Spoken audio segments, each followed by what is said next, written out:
Spencer Robbins, and we run A Life of Free. If you haven't already, subscribe to our channel, like, and share it with a friend. Do it. Do it now. Do it. Do it.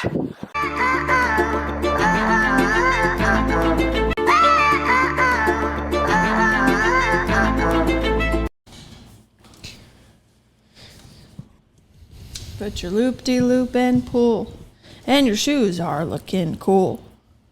Sandy water. I thought we were quoting SpongeBob. It actually was SpongeBob. Loop-de-loop and pull, and your shoes are looking cool. I loved SpongeBob so much. Like, loved him? Oh my gosh. Or, like, just loved him? Is this really how we want to start today's episode? Well, how we could start it is you guys asked for it, and we're talking about sex again. You did ask for it. We got so much good feedback. So now we can blame you. Yeah. If this goes south, blame it on those several reviews that people left. Yeah. Then you're the problem. Yeah, we're not the problem. We just gave the people what they want.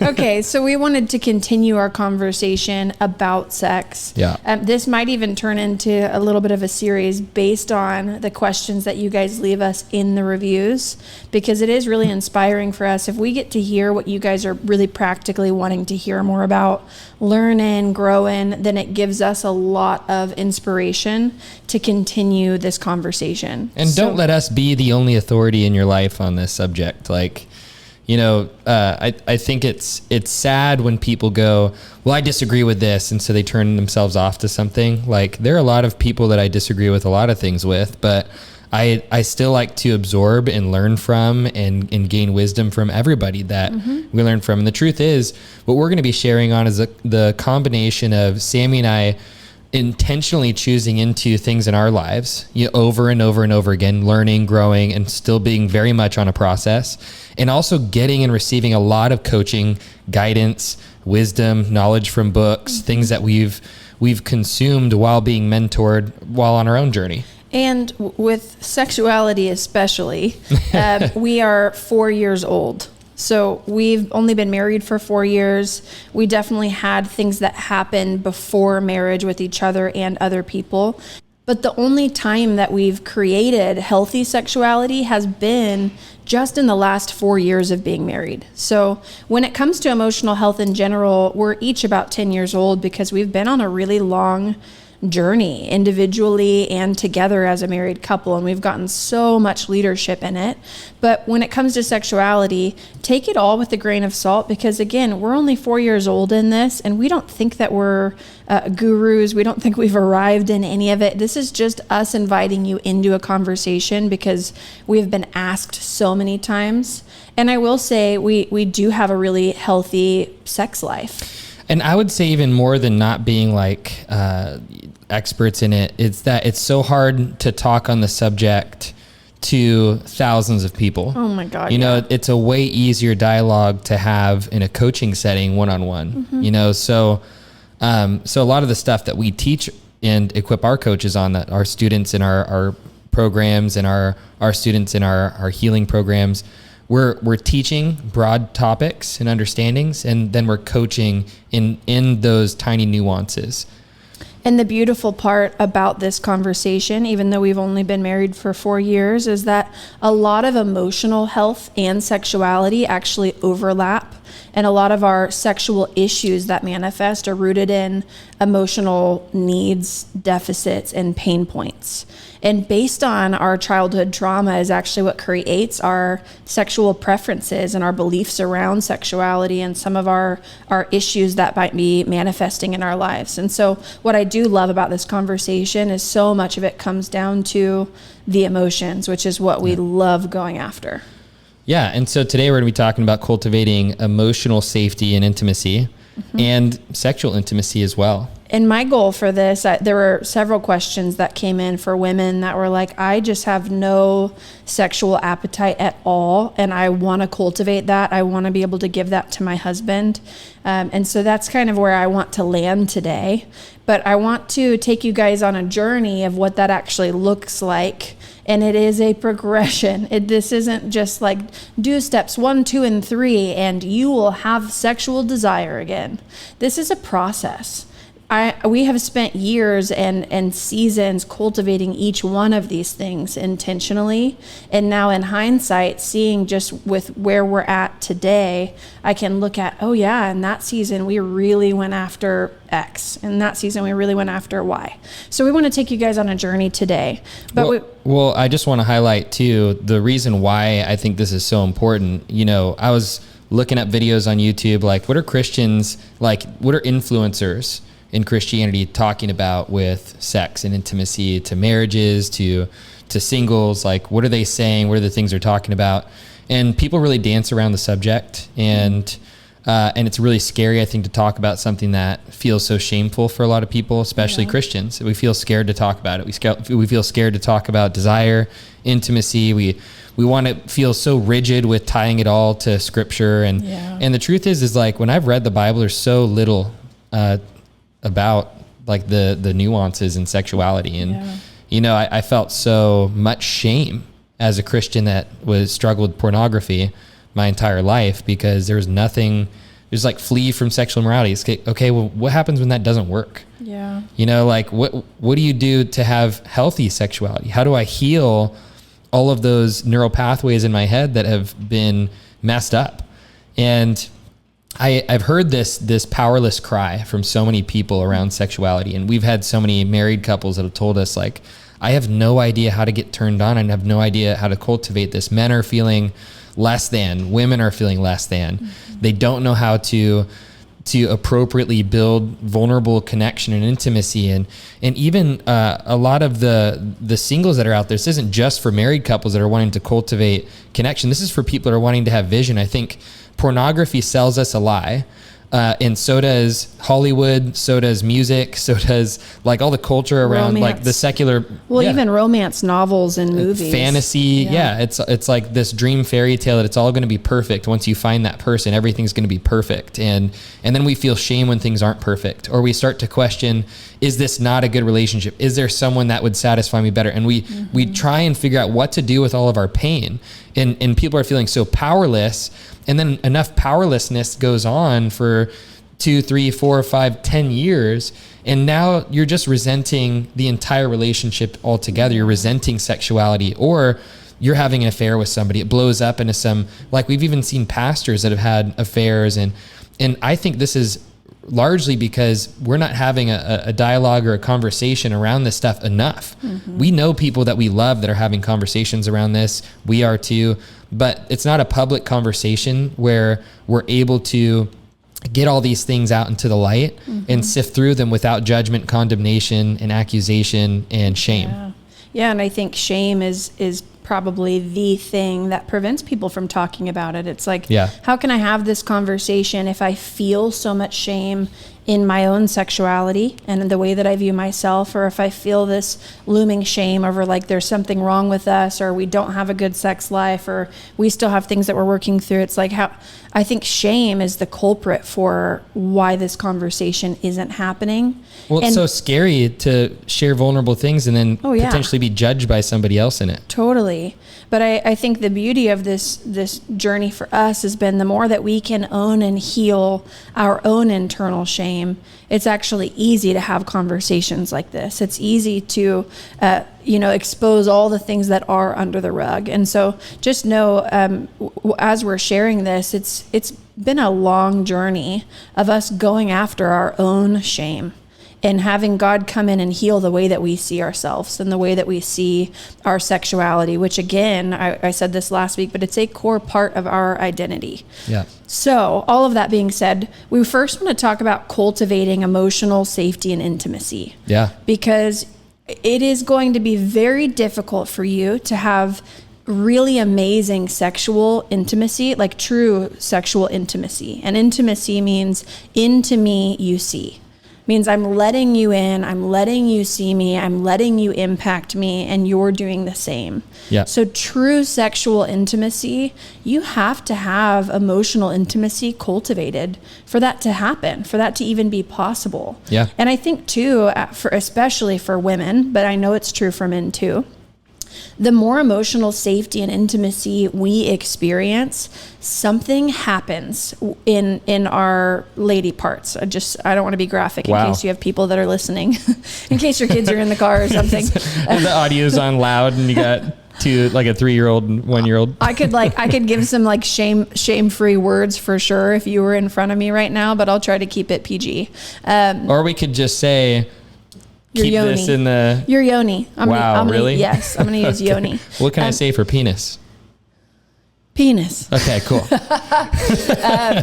So whenever a woman feels safe and feels emotionally connected to and is experiencing that level of vulnerability, like I'm being seen, but you're also letting me see you, the way that you are able to experience pleasure, sensation, the amount of nerve endings that all of the sudden start lighting up is out of this world. It is so different than just trying to cultivate a good sex life or just trying to experience good sensations. So I want to start with the importance of cultivating emotional safety and intimacy before anything else. Well, and I think this is important because what we've heard so many people rush to is attraction, desire, those types of things in marriage. We blame a lot of the wrong things, or we solely blame these things without recognizing the importance of the emotions, like emotional connection, emotional intimacy. Mm-hmm. We go, oh, it's because I've just lost attraction, I've fallen out of love, or I've heard a lot of couples that they're in it and they're like, well, I've seen all these other people that have just this organic chemistry right off the bat, and it's just this crazy attraction and draw. And then all of a sudden they create a fantasy in their mind of something that's better than what they're experiencing. Oh, yeah. I've had to work for this. We've had to fight for it. Like our connection, we've had to really work hard and fight for it because there were so many triggers that we had in relationship. But our love is growing so much more deeply. And if we didn't have this knowledge and the things that we've been working through, I think we could have given up a long time ago with the pain that we experience.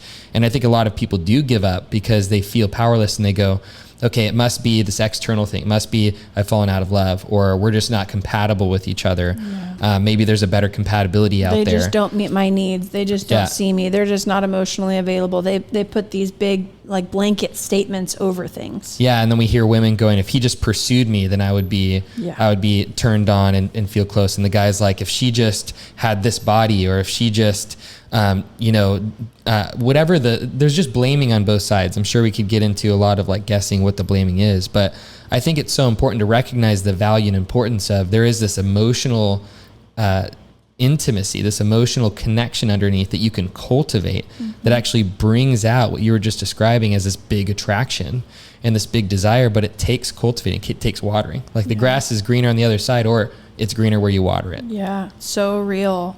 And fighting for intimacy, fighting for creating emotional safety with someone is terrifying. Yeah. It's really painful because it actually means exposing the parts that you're the most terrified of being seen in, the areas where you have the most pain, you're the most, you feel the most afraid of being misunderstood. And it's letting someone into all of your weaknesses and fragmented beliefs and woundings.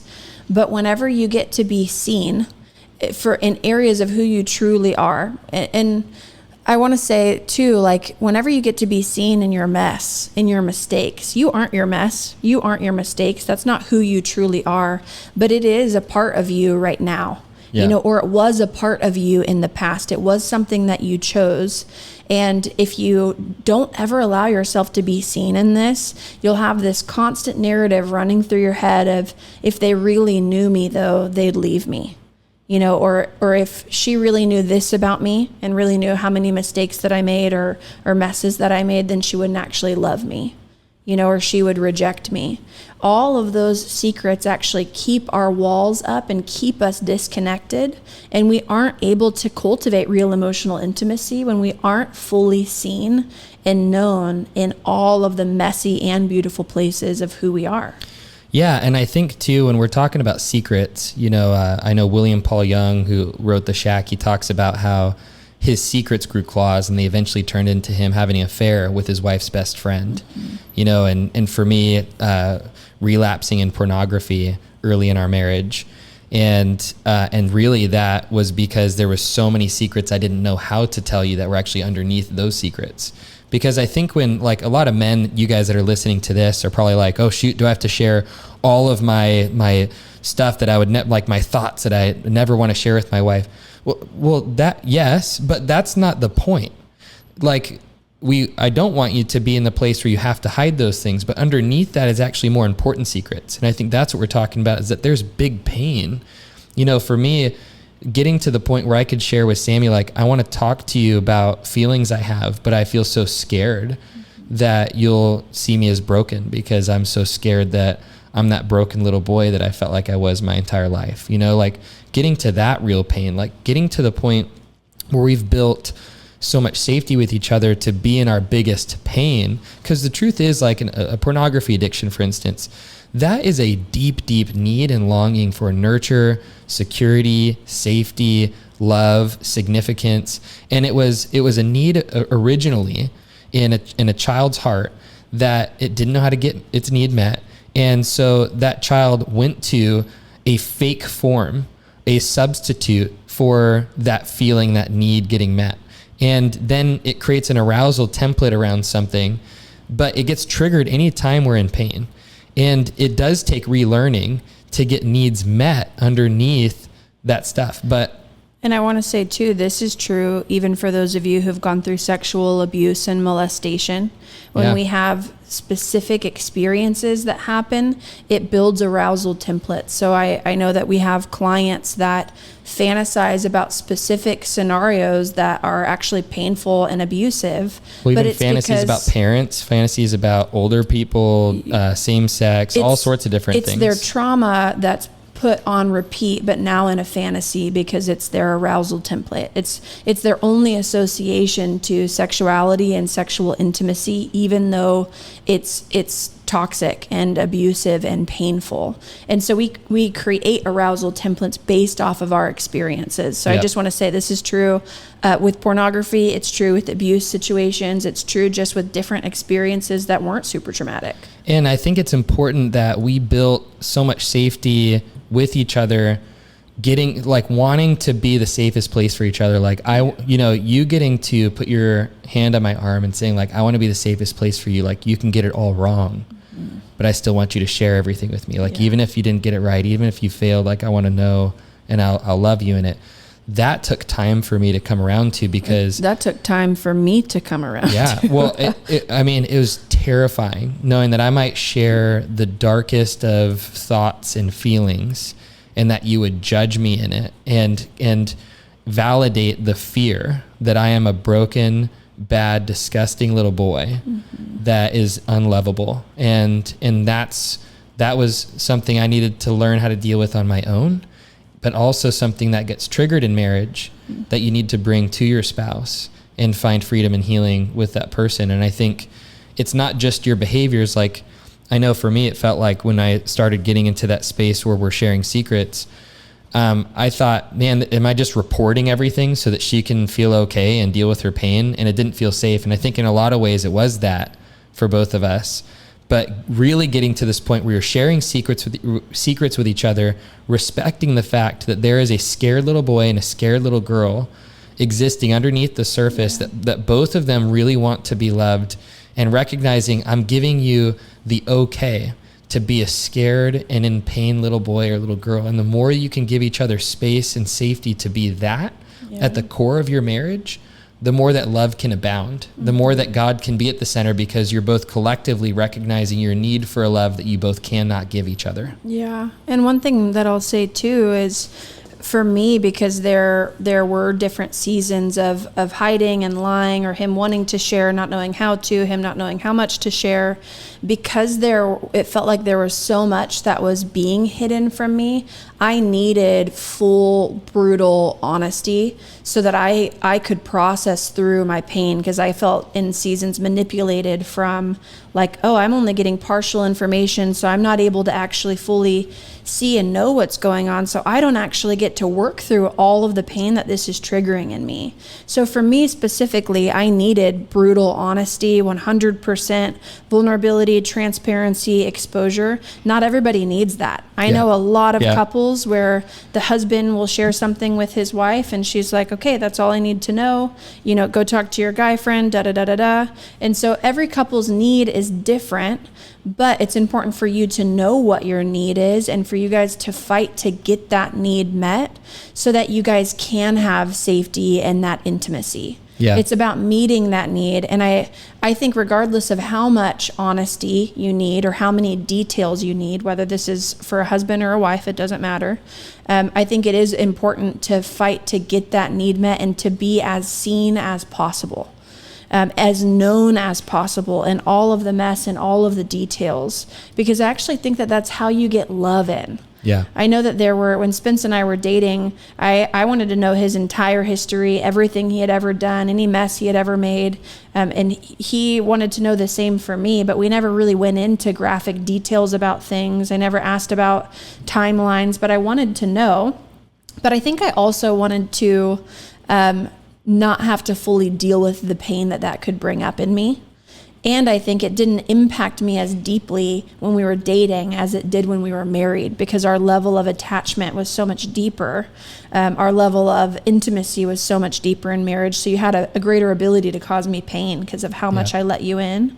But I just want to say, whether you are a person or a couple that feels like you need all of the details or not, I would encourage, you as an individual to fight to be as seen and known as possible, even if your person has a lot of pain, because that is a way where you get to be, where you have opportunities to get unconditional love in and create secure attachment, meaning you see me and you know all the different parts of me, and yet you still choose me.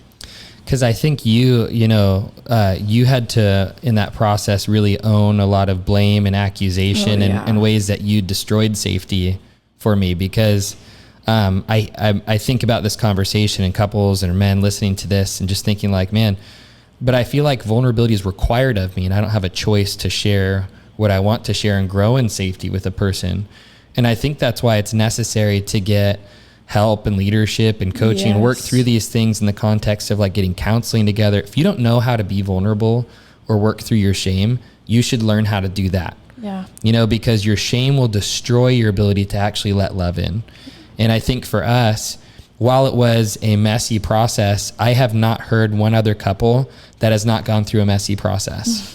And I think that's what we need to destroy, is the idea is that there's this perfect marriage out there that is without pain, that did everything perfect without any messes, and man, we must feel a lot of shame, or like one person must feel a lot of shame because we didn't do it like this fantasy couple that exists. And I will say there are a lot of couples out there that, because of their personality types and because they're both peacemakers, peacekeepers, you won't see their mess, or they haven't had it yet. There are people that come together and everything is beautiful and fancy and sparkly and we don't fight at all and everything is just good and we have no problems.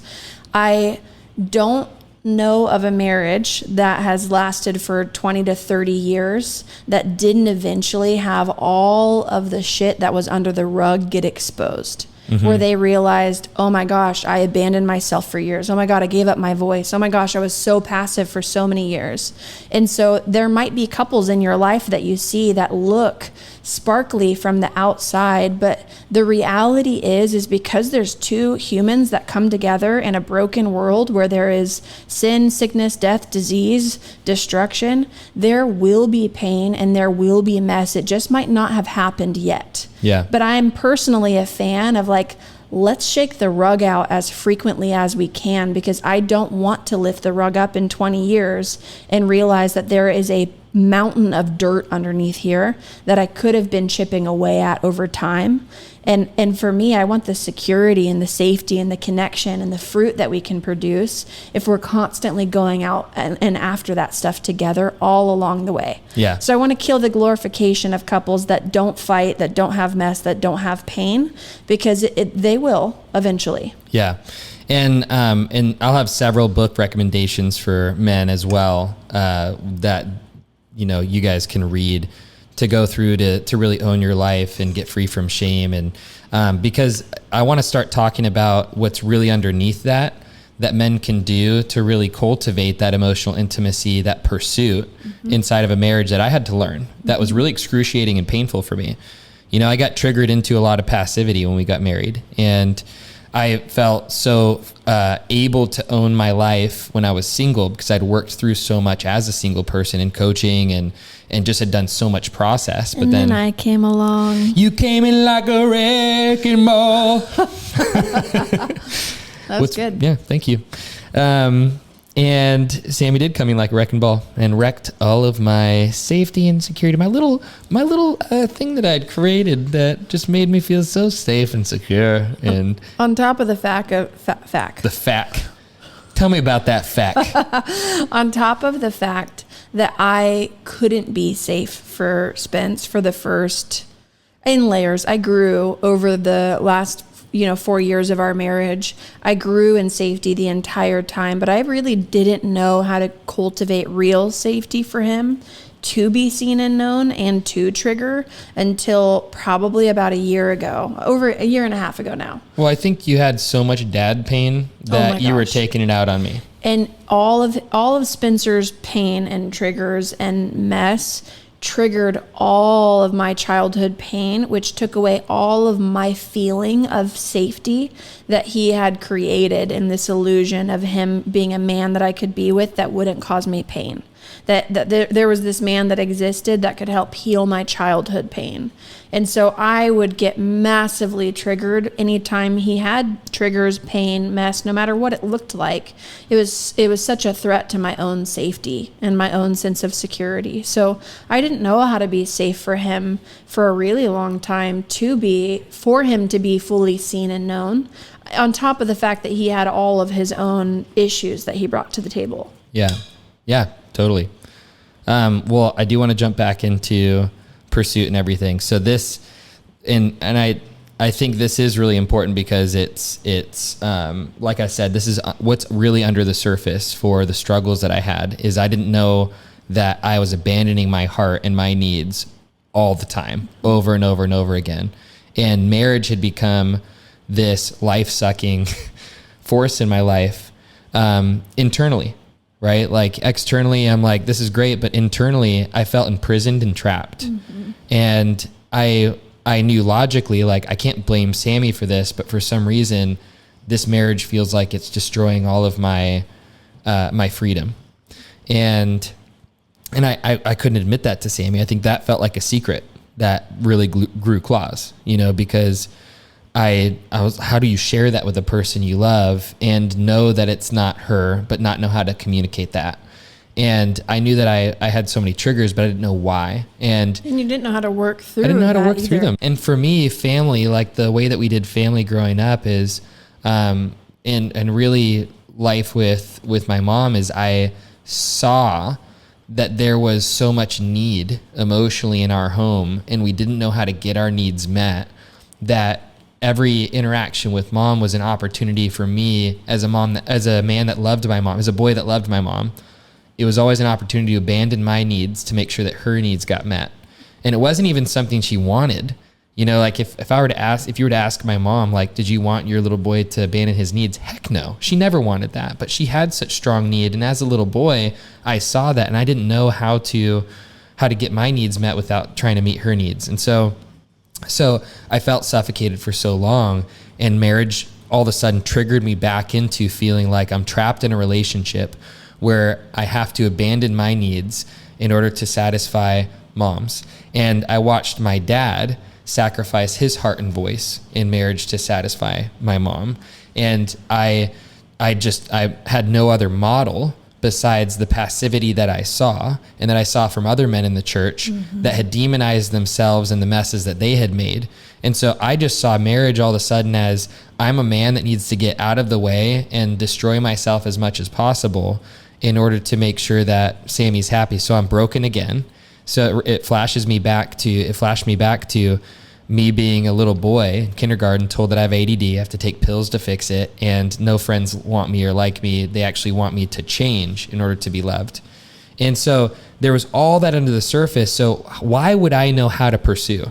Why would I know how to serve? Why would I know my love is valuable when I'm just trying to get out of the way? Especially when, like, you being a man in a marriage trying to pursue your wife reminds you of trying to walk on eggshells, read your mom's mind, meet her needs just so that you can be okay. So you were in a constant flashback state for all the time. Years. The first couple years of our marriage, which I'm like, that's obviously what led to all the messes, you know, in my life. And still, there was a lot of mess management, I would say, but I was white knuckling. You know, the level of health that I had was because in some ways I was white knuckling it, but I didn't know how to get healing into these areas. And when we had gotten married, I still had so much shame from Houston when I had ended up blacked out.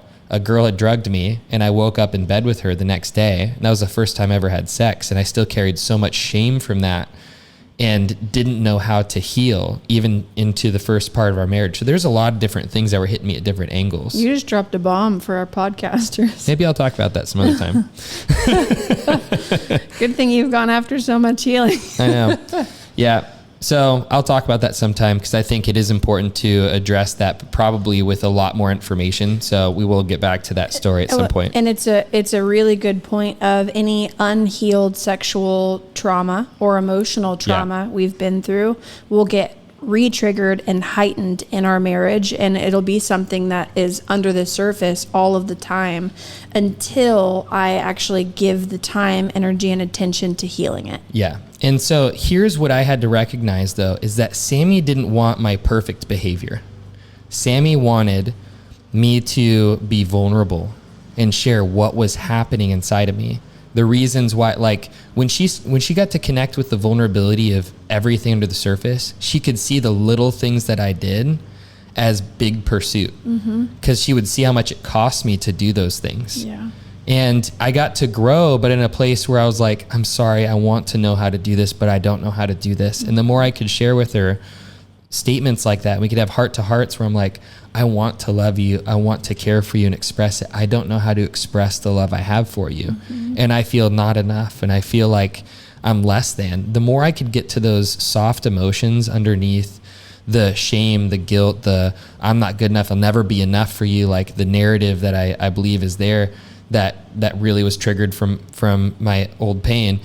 The more I could get to those soft emotions and invite Sammy in, the more my behavior was good enough, the more I had permission to grow, and the more it allowed her to go on her own process and journey of, you know, maybe this isn't just about Spencer needing to be everything that I need him to be. Maybe there's pain underneath that I can get love from other sources because he's doing the best that he knows how right now. And getting to see into you, getting to hear, like you finally choosing to let some of those walls down and actually let me see you, which happened over time. And for both of us, this goes both ways. Yeah. But I'd say Spencer had more heightened triggers around letting me in. And I think that this is really common in relationship, is for the woman to have all of this desire for the man. All of this really goes back to scripture in Genesis and the curse in the garden. But essentially it's that the curse is man will find his identity in what he does and in his work. And then woman will try to find her identity in her man, and she won't be satisfied. She won't be able to get fulfilled in that. And so I was looking to get this fulfillment in marriage and in relationship with you, and I couldn't get it because you wouldn't let me actually see you. You wouldn't let me in. And so though this goes both ways, I'd say that is a very common theme in a lot of marriages that I've seen, is husbands looking to work performance for significance, for identity, and a woman is looking to her husband in order to get that identity need met. So as you were actually making really painful, vulnerable decisions to let me in, it actually created an ability for both of us to attach to each other. Yeah. And for me to see the areas where you were pursuing me, where you were fighting for me, where you were serving me in different ways.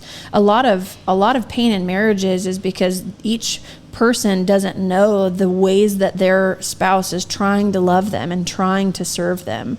And so there were different things for us where we had to just sit down and have hard conversations and let each other in. And instead of pointing blame and saying, but you haven't pursued me, or you didn't help with the chores or the dishes. It's like, I feel like I'm really needing help. Like, I feel so alone. I'm craving to be pursued, and I don't know how to get this need met, and I want more connection with you, and I don't know how to get it. Well, I think this is huge, because when you go through relationship courses, programs like DTR, things like that, they tell you, you go through the love languages, right? You do love language assessment. And then all of the pressure is on the other person to love you in your love languages. And just immediately change all of the ways that they've ever loved and learn how to love you in that way. And so I think we had so much emotional health knowledge that we weaponized against each other, that the times where it's like, hey, I need love with words of affirmation, for example, it's like, you're not loving me that way. Instead of like, there's kind of a process of learning. And like, I want to learn how to love you with your love languages, but you have to take ownership for knowing that you receive love in a different way and communicate needs. And that's vulnerable. But then also to recognize the ways that I've learned to love and receive love and the ways that I can give it. And then I get to also grow in, I also want to learn how to love you in your love languages. And there's all of those dynamics. And extending grace for, this is going to be a learning curve. Like, I might have this huge desire for pursuit, which is in every single woman especially, but it's in men too. I might have this massive desire for pursuit, but it might take my spouse 2 years, 5 years, 10 years to learn that. But the more we, going back to the first point, the more we let each other in, have these hard conversations, take ownership for our pain, get to be seen by each other, the more we can learn each other and expedite and accelerate that process. But when it comes to cultivating like a sexual appetite, and I'm not jumping ahead, I just want to make a point. I think this is good. Like, when it comes to a woman, especially for actually having desire for sex, for sexuality, for sexual intimacy, a lot of this pursuit happens outside of the bedroom, men.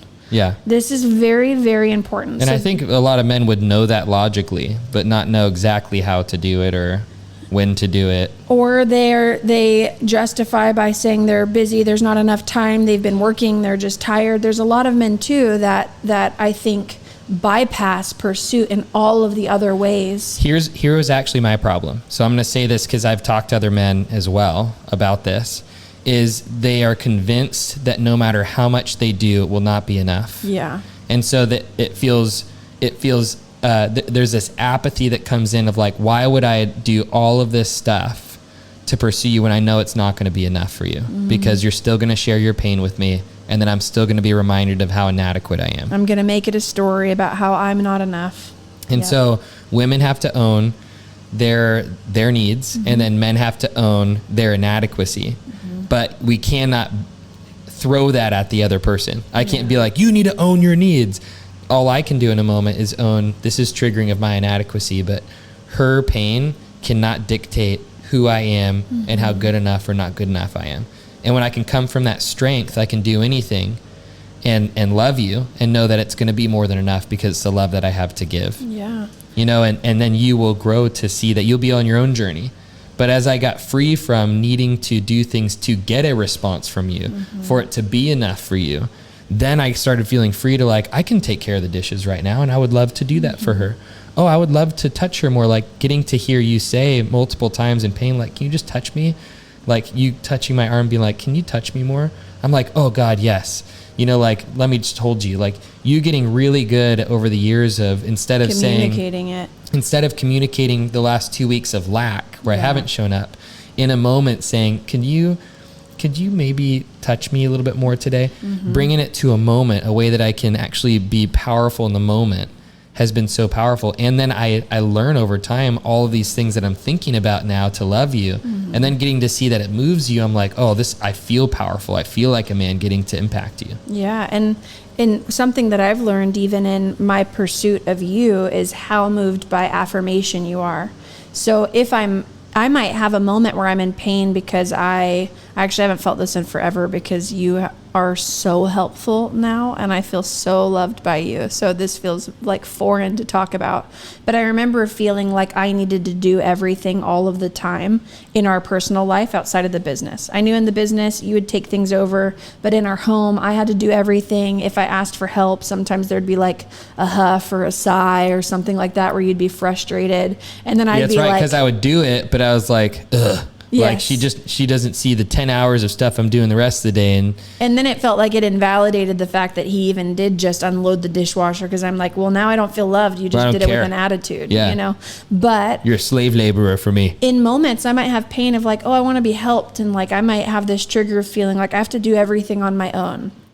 For a woman, that puts her in this masculine energy where she feels like she has to just push through and do things anyways, and shut down her voice, shut down her heart. Her needs won't get met anyways, so I might as well just take care of everything. That's at least how I functioned and how I know a lot of women function.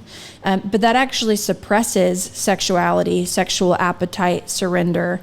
But in moments like that, if I could say, hey, babe, I'm so thankful that you did this, and this in the last couple of days. Like, I see how much you've been serving me. Thank you so much.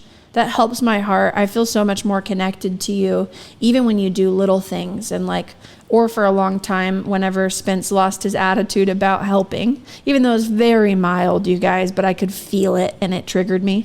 But whenever he like made little changes, like helping me with a happy heart, I'd be like, babe, I feel so loved that you just like with a happy heart took initiative and did that. Or like right when I asked, you just were like, yeah, I'll take care of that. Or like, hey, I can't right now, but in an hour I'm happy to. Like when you do things with like a kind heart, it makes me feel so loved and so helped. Yeah. And so I would take time, instead of looking at just the lack or just the needs or only communicating when I needed help, taking time to affirm him and see all of the ways he was trying to love me, see the ways he is trying to pursue me. And I think that that's a way, you know, for me as a woman pursuing my husband, that's a way for me that I just was like, I know that I can get love into your heart this way because words are so impactful for you. Well, I think too, like men,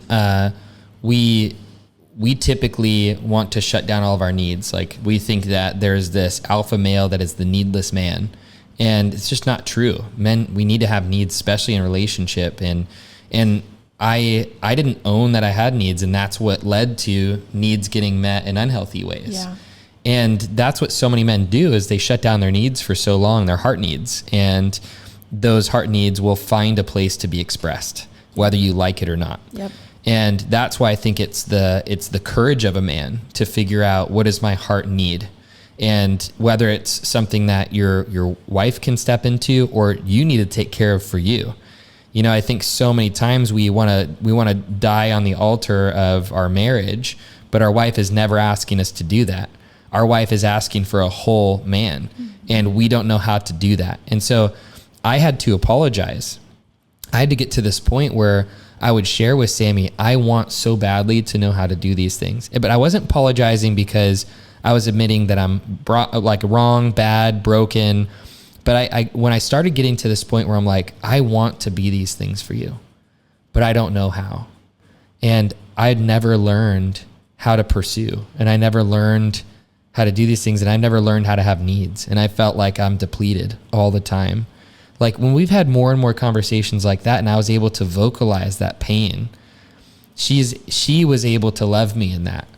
And I was able to be like, I love you so much, but I don't know how to express it. My mind does get into this tunnel vision with work, and it's hard for me to shake out of it. And then when you're already like blaming me or telling me that I'm not doing enough, it's so hard for me to have any energy to do it again, because now I'm just thinking, no matter what I do, it's not going to be enough for you. And I know some of that's my mom pain. We'd have these awesome conversations. Just being seen. It took a while to get to the point where we could articulate things like that. Yeah. And I think the more and more you get emotional health language, the more and more you have to throw it off the table and really own humility. And I think humility is so hard to own when you gain a lot of wisdom and knowledge.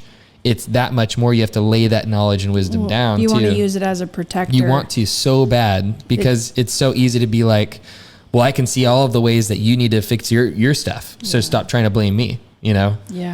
In those conversations though, like I think just us getting to see each other and meet each other with love and understanding created so much emotional safety and intimacy that it almost energizes you and gives you a desire to express love. Like I know a lot of women that are like, how do I actually take care of my husband's sexual needs? Or I'm only having sex because my husband wants it and I don't want it, but I want to take care of him, but I feel guilty, It's like, I think we actually have more of a desire to love each other, to serve each other, to take care of each other in different ways when we're getting recharged by that intimacy, by being seen, by being known. Like we are hardwired and created for connection and for intimacy. I believe that is the purpose of our life on earth, is to be seen and known by each other and love each other in it. I think that's what God created us to experience with him. Yeah. And where real abundant life flows from in relationship. And so I want to say, like, setting that foundation for letting each other in, talking about hard things, serving each other in ways that you can, working through the triggers that come up whenever you do get triggered, whenever you do, if you're like Spencer and you're like, man, I've been in an emotional flashback for a year or for 2 years where every single time, my wife asks me for something, or every single time my husband wants to have sex, I feel taken from. Like, I know for me, there was a season where Spence started finally communicating like, hey, I would love to have quickies sometimes. And every time we would have sex, it'd be like a 45 to 60 minute session. And it started feeling like work for him, which, can I just say, I am so thankful for a man that takes his time and serves and pursues to sexually prime his wife. I'm so thankful for that. We're going to talk about that because that's so important. But I was like, oh yeah, you do take care of me every single time we have sex. And obviously it meets my husband's sexual needs too. Heck but yeah. He has a desire. Takes very little. He has a desire for an expression of sexuality, of a release, of connection in a different way. I can do that. I can meet that for him. It'll only take me like 2 to 5 minutes anyways. So I can take 2 to 5 minutes to serve my husband. But every single time I would even think about doing that, or if he was vulnerable enough to ask for it, which was painful for you to do, there was a season where I would get triggered every single time and I would feel like he was taking from me. What I didn't know, it took me about 6 to 12 months to work through. What I didn't know is I was having flashbacks of when I felt taken advantage of sexually by men that I had dated in my past. And so I had unresolved sexual pain and trauma of being used to get a man's sexual needs met. And so even though this is a safe place for my husband to bring his sexual needs, and I want that, I want him to communicate that to me. I want him to invite me into that need. I want to be the person that he comes to for that. That's how you can create intimacy, safety, connection. I want that expression and I want to celebrate it, but I wasn't able to because I had unresolved pain and trauma. Yeah. And so I had to spend time actually focusing on that so that I could be a safe place for my husband to bring that need.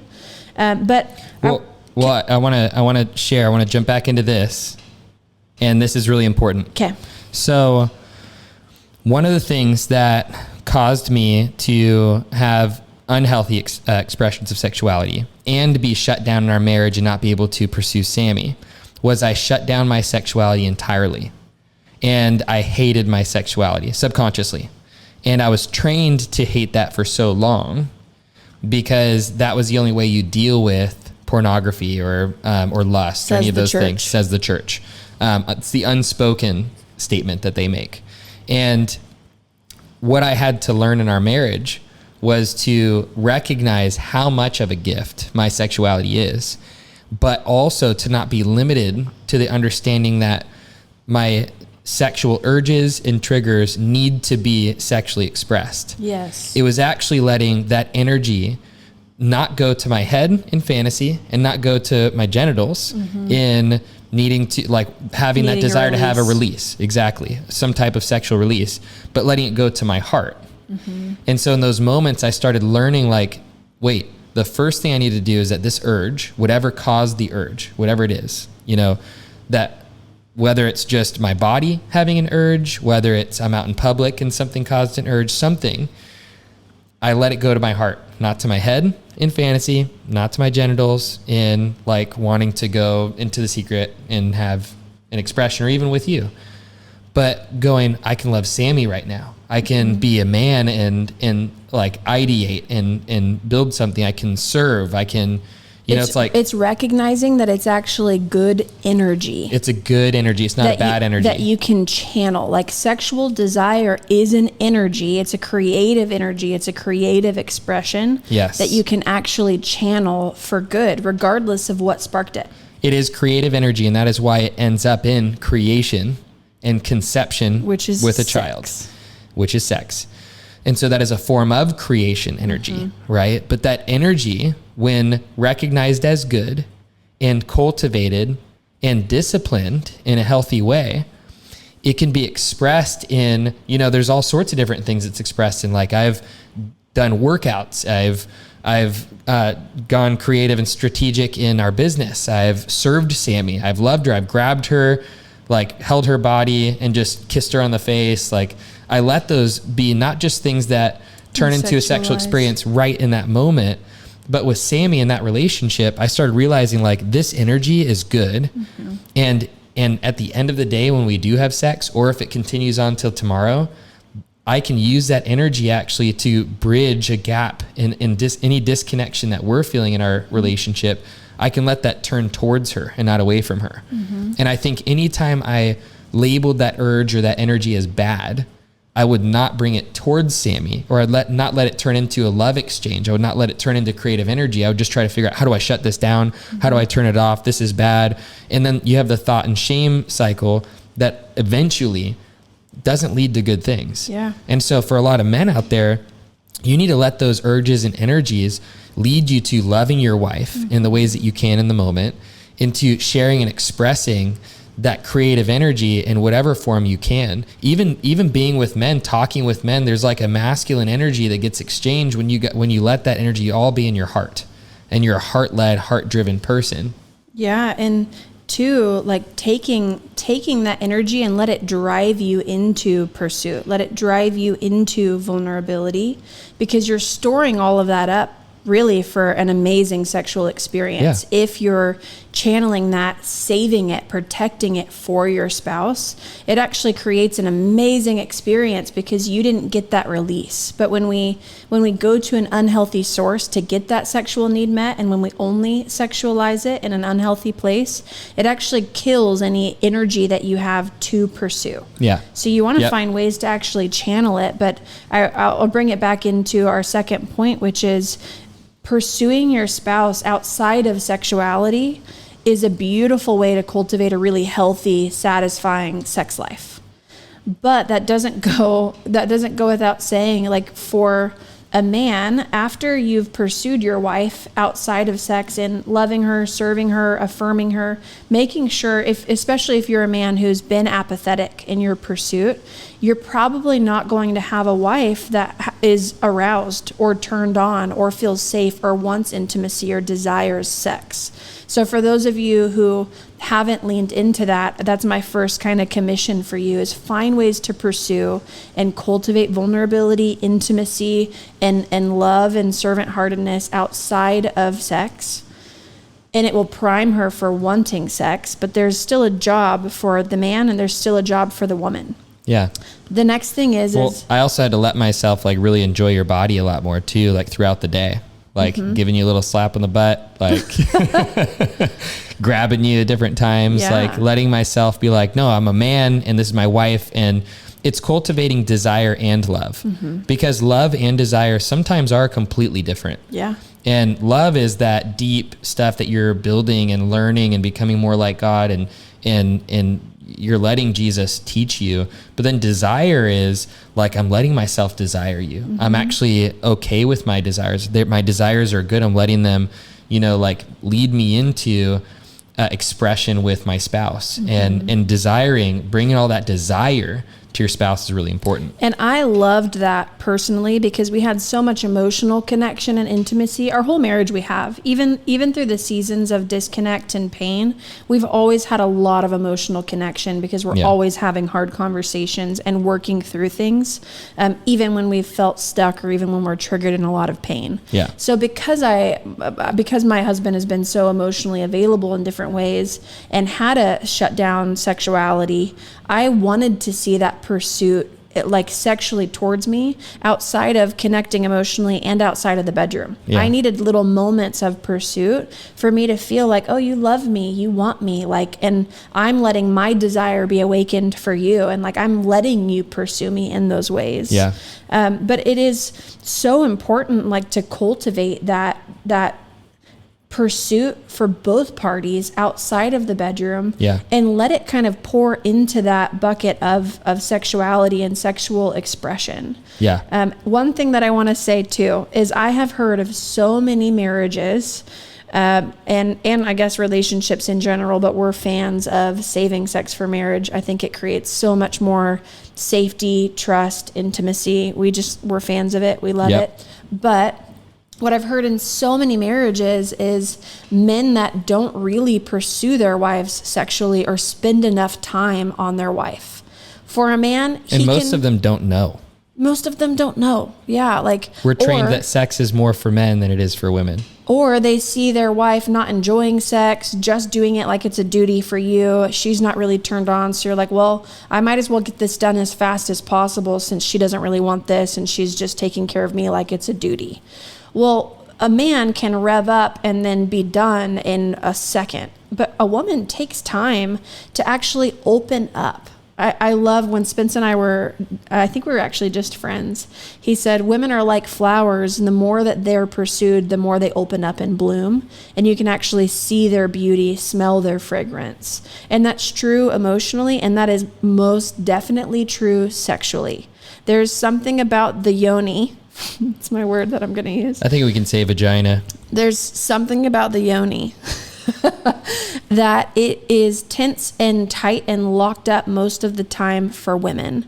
And we are in a culture and a society where there's a lot of masculine women. We're shut down. We're going through our tasks lists, our responsibilities. We're not connected to our body. We're not surrendered. We're not open. We don't feel safe. And so we're living shut down.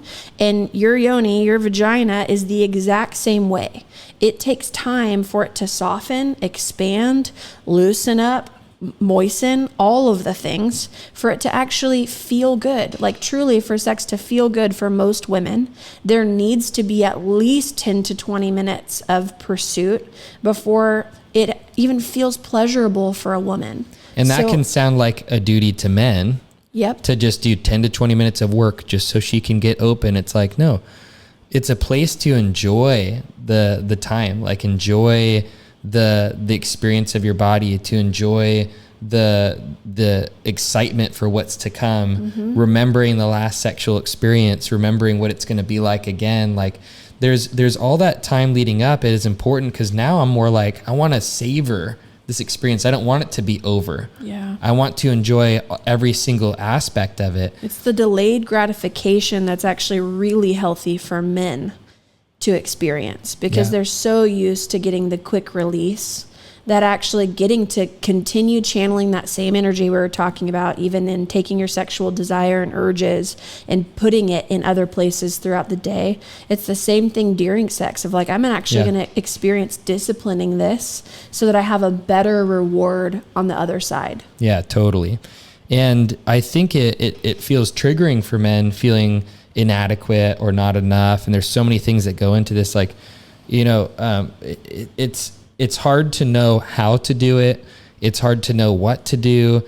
And I think that's where it's super important to also own, I never learned this. Yep. You know, like being in the bed and being like, I want us to take our time, but can we try some things? Like, This goes back to the first two things we talked about. It's practicing cultivating that intimacy. So it's communicating, it's sharing, it's letting each other know what feels good, what doesn't. It's sharing your fears. It's bringing those practical things back and practicing it in the bedroom now. Well, like, I mean, I still share with you, like, I don't fully know how to pursue you in this, and I want to. And so can we try this? Like, I want this. Like, even asking Sammy, like, did you like when I came up to you like that? Because one of the things that I was scared of was that I'd be a taker. Mm-hmm. And so that's why I didn't pursue Sammy, is I'm like, men are bad for taking for their own wants and desires. That's selfish and it's bad. And so I wouldn't pursue Sammy. And it was rooted in that lie that I'm a taker if I, you know, am a man and I grab her and want to have my way with her behind the barn. We'll sweat like a horse behind the barn. What's that from? It's from The Crucible. Oh my gosh. He's like, I sweat with you like a horse behind the barn that day. You weirdo. Oh man. But I actually, that was how I felt pursued by him. Not only seeing that in the bedroom, seeing it outside of the bedroom, but like knowing, oh, you have all these desires, but you're channeling them for me. You're protecting this. You're keeping sexuality sacred. You're letting this be your only expression of it.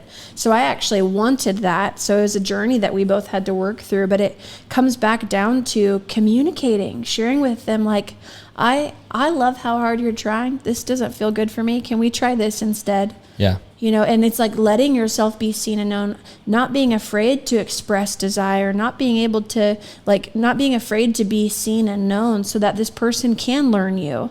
Yeah. Like expecting someone to know exactly how to meet your needs or exactly what feels good for you sexually, what feels good for you when emotionally. Most women have no idea what feels good for them. And it changes every day. Like the vagina, literally, it changes based on where you're at in the cycle. So different things on different days and different weeks don't feel the same that they do on the next week. Yeah. So you have to constantly be communicating that this is a part of what creates really beautiful sexual intimacy. Is like the dance where we're learning each other. We're not afraid of messing up. We're not afraid of exploring.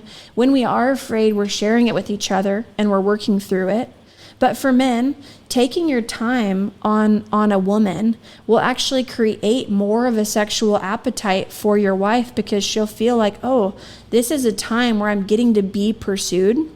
And she might have to work through her walls, her pain, the way that she reacts, the way that she pushes you away. She'll have to actually start facing her own internal ways that she's been shut down and stuck in control as a woman. Yeah. And that is a beautiful journey to get to go on, because the last thing that I want to hit on before we wrap up is like, yes, we need that pursuit from a man.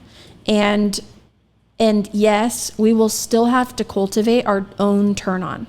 So I started going wrong when I expected Spencer to do all of the right things. For you to be turned on. For me to be turned on, or for me to have a sexual appetite, or for me to enjoy sex. Well, because there's a lot of women that are probably listening to all the things that we just shared before this moment, and you're going, like, yes. Like, that's right, I need my man to be a pursuer. That's right. And the men are like, well, another thing that I need to learn how to do to make this right. Here it is, Here you all go, on guys. me again. Women also need to focus on the things that they need to focus on. It is so much easier to do. I'll just say this candidly. It is so much easier to do when you are getting your emotional needs met, when your husband's fighting to be safe for you, when he is sharing, when he's pursuing you in different ways. But now, once all of those things are there, you really do have to face yourself and recognize, damn it, I am still the problem. I am still internally shut down. My husband is trying, and I need to recognize his efforts in all of these different areas, but I also need to face, like, wow, I've been partnered with control my entire life. Wow, I'm terrified of actually letting him in. Wow, I'm terrified of being impacted. Wow, I'm terrified of surrendering right now, because surrendering, this is me like kind of breaking down how it was for me, like surrendering in the past and letting people in looked like being met with rejection. Yeah. Or being terrified of like, I'm letting you in and I'm being vulnerable and now I get abandoned by you. And that abandonment is so much more impactful because of the ways that I let you in. Mm-hmm. But as a woman, it is not your husband's job to turn you on. it is such a gift when he does. When all the secret sauce is there and he did all of the right things, that is a fun, amazing experience, but you cannot wait for that because you will be your own worst enemy the entire time. It's like, babe, do you remember that one time in Cabo 3 years ago when it was just, why can't we go back to times like that? The huffing and the puffing right there. Can we just go back to times like that? It's like... You have to cultivate your turn on. And this also doesn't just happen in the bedroom. This happens all throughout the day. For me, this happens by me starting my morning, staying rested, not letting myself go into my long to-do list, disciplining myself to actually surrender, to go into like, I'm actually going to think about all of the things that I'm thankful for. I'm actually going to stend time praising God. I'm actually going to trust that the day and like the progression of it is going to work out and be good. I'm going to dance, trust, stretch, I'm going to trust that like this is going to be a good day. It's like literally it's meditating on good things. It's choosing to invite in God's presence. It's getting in your body like Spence is saying. Wow. While sense is spaying.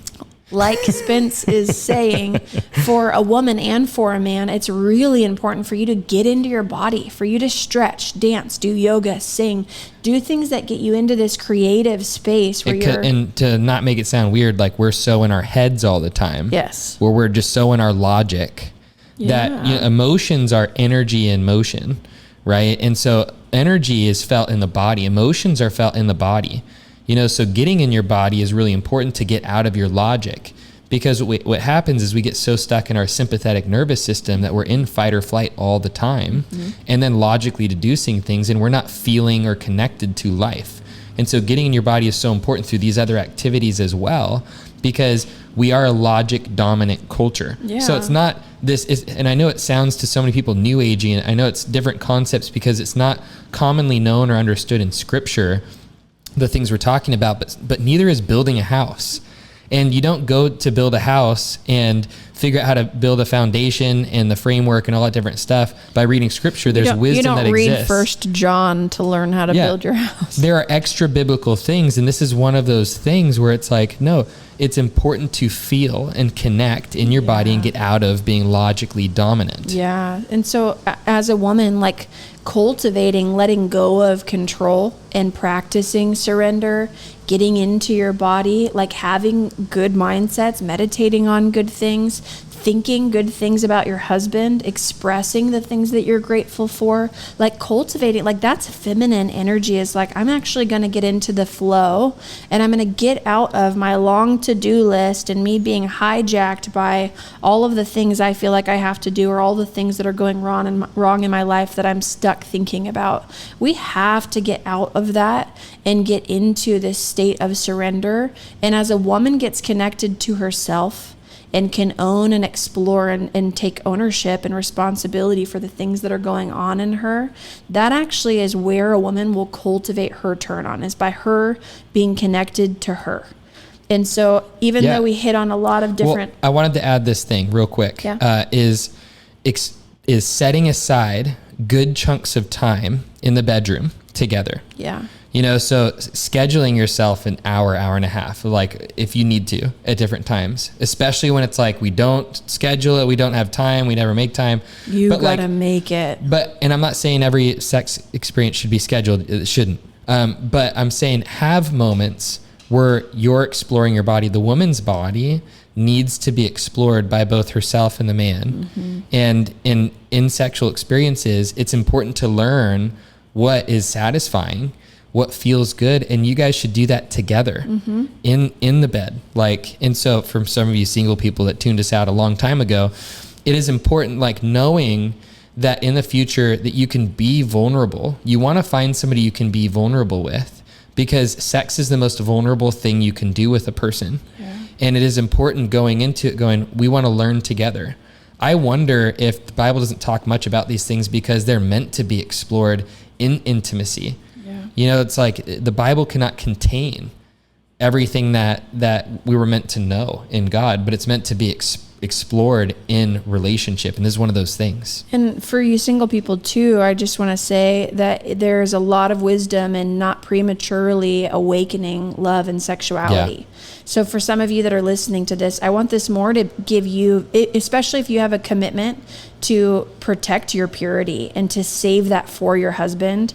I think that is the most sacred thing that you could do, and the best thing that you could ever fight for yourself and for your future marriage is keeping that sacred and protecting that and letting that be a gift that you give your spouse. But for you single people, like, don't prematurely awaken love. Yeah. It is really hard to rein it in, reel it back in again. There's a lot of healing you'll have to go through too. Yeah, like after you have had that expression. So let this more be a conversation that you get to absorb, where it's like, oh, I actually get to be exposed to couples who love sex, have fought to have a healthy expression of it. There's actually a way to have an amazing sex life in my marriage, and it doesn't have to be in the first 6 months or the first 2 years of marriage. Like, this is something that will get better with time, Yep. which is what's supposed to happen with sex. It's supposed to get better over time as you learn each other, as you feel safer with each other. But for men and women,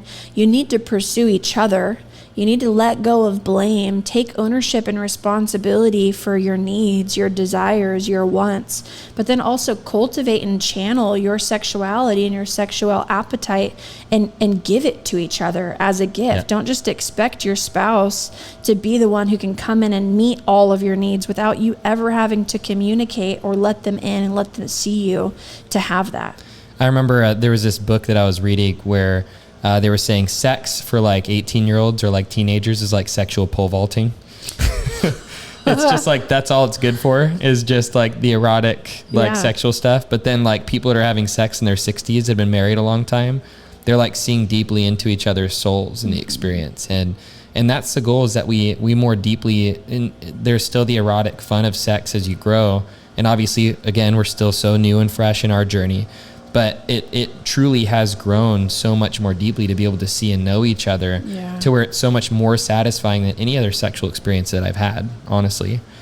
So we hope this was beneficial stuff. This isn't the end of the conversation. I think we'll probably have more topics that we'll explore around sex and everything. But again, we're sharing this stuff because you guys are communicating with us. Mm-hmm. So if you're wanting more, leave that in the ratings and the reviews. Like, give us a good rating if you like it, if you like the content. Take 20 seconds to do that. And then also maybe write down some questions or topics that you want us to go over and discuss, because we're wanting to create good content for you guys. And we know the things that we've walked through, the journeys that we've been on, but we don't know what conversations and dialogues you guys want us to have. Mm-hmm. And so we would love to respond to your stuff. So leave us a rating and a review, mention some things that you want us to go over. But we hope this was a valuable episode for you guys, and that you got some good takeaways out of it. We obviously love you, and we'll see you on the next episode. Obviously. Obviously. Bye, guys. Bye.